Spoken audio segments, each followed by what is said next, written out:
तो आप दोनों लोग को राजधानी दिया गया था याद करने, याद किए हैं? क्या चीज? यस।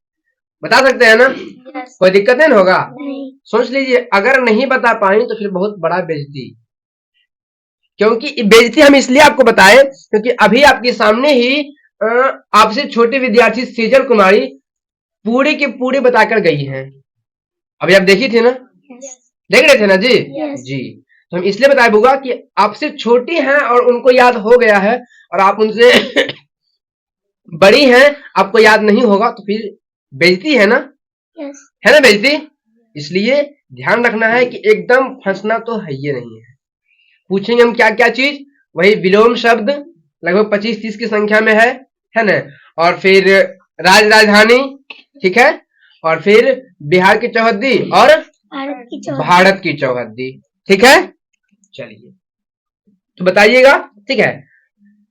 बिहार की राजधानी पटना, गुजरात का गांधीनगर, राजस्थान जयपुर, असम दिसपुर, आंध्र प्रदेश अमरावती, असम दिसपुर, अरुणाचल प्रदेश अरुणाचल प्रदेश, ईटानगर, गोवा पणजी, उत्तर प्रदेश लखनऊ महाराष्ट्र मुंबई मेघालय शिलोंग, मणिपुर इम्फाल, मिजोरम आइजोल, मध्य प्रदेश भोपाल, क्या चीज? भोपाल छत्तीसगढ़ रायपुर हरियाणा चंडीगढ़ हिमाचल प्रदेश शिमला झारखंड रांची उसके बाद फिर कर्नाटक बेंगलुरु केरल तिरुवनंतपुरम, नागालैंड कोहिमा, उड़ीसा भुवनेश्वर, पंजाब चंडीगढ़, उसके बाद फिर सिक्किम गंगटोक, तमिलनाडु चेन्नई, तेलंगाना हैदराबाद, त्रिपुरा अगरतला, उत्तराखंड देहरादून, पश्चिम बंगाल कोलकाता। नेक्स्ट बोलिएगा बुआ, सिर्फ आप बताइएगा भारत की चौहद्दी। उत्तर में हिमालय पर्वत, दक्षिण में हिंद महासागर, पूरब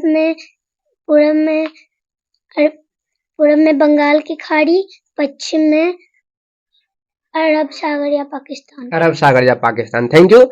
आप बोलिएगा बाबू बिहार की चौहद्दी।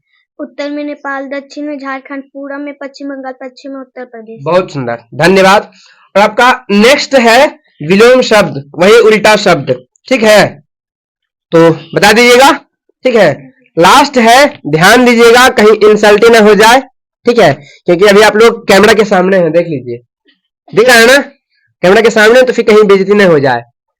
क्लियर? चलिए तो अब बताइएगा संतोष का विलोम असंतोष, क्षमा का दंड, यश का अपयश, विशेष का सामान्य, संयोग का वियोग, स्वामी का सेवक, शुक्ल का कृष्ण, स्थूल का सूक्ष्म, साक्षर का निरक्षर, उष्ण का शीत, और फिर कीर्ति का अपकीर्ति, वरदान का अभिशाप, संपन्न का विपन्न, सभ्य का असभ्य, हंसी का रुदन, उत्तम का अधम, राग का विश्व, राग द्वेष जड़ का चेतन उसके बाद फिर सन्यासी का गृहस्थ क्रय का विक्रय और फिर बहिरंग का अतरंग लाभ का हानि, साकार का निराकार, स्वार्थ का परमार्थ उदार का अनुदार, प्रत्यक्ष का प्रयोक्ष, क्या चीज? परोक्ष। सही है। उसके बाद बोलिएगा विधवा का सधवा, रक्षक का भक्षक, हर्ष का विषाद बलवान का बलहीन, आगमन का प्रस्थान। लास्ट है बता दीजिएगा आर्द्र का शुष्क। शुष्क। बहुत सुंदर, थैंक यू धन्यवाद।